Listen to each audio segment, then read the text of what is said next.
प्रतिष्ठाता happy living foundation. परंपरा अनुसार रथयात्रा जो रसगोल्ला जो सेवन करा जाए जगन्नाथଙ୍କର ଆପଣଙ୍କର ଏଠି ମଧ୍ୟ ଆୟୋଜନ କରାଯାଉଛି ତମ ସବୁ ବର୍ଗର ଲୋକମାନେ ଆସୁଛନ୍ତି ଖାଉଛନ୍ତି ଯାଉଛନ୍ତି ଏବଂ ଆଲୋଚନା କ'ଣ କହିବେ ଦେଖନ୍ତୁ ଆମର ଓଡ଼ିଆଙ୍କର अस्मिता होउचंदी प्रभु जगन्नाथ एवं आज होची नीलाद्रि विजय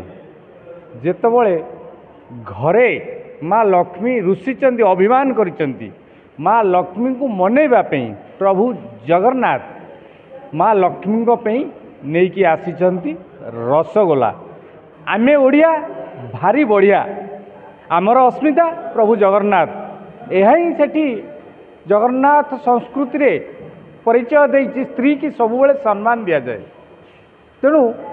स्त्री अभिमान करथिले सुधा ताकू मिठा खोईकरी संतुष्ट करवा ता मान भंजन करवा यह होची ओडिया संस्कृतिर महानता एवं आजिर दिन रे बाप माँ को छाड़ी दौरान कहीं घरे रखापी चाहूना किंतु बाप माँ भाई भौणी सब छाड़िक अलग अलग हो जाती आमर हूँ प्रयास वसुन्धैव कुटुंबकम समस्ते मिसिकिरी रहिबा वार्धक्य समय बाप माँ जत्न नवा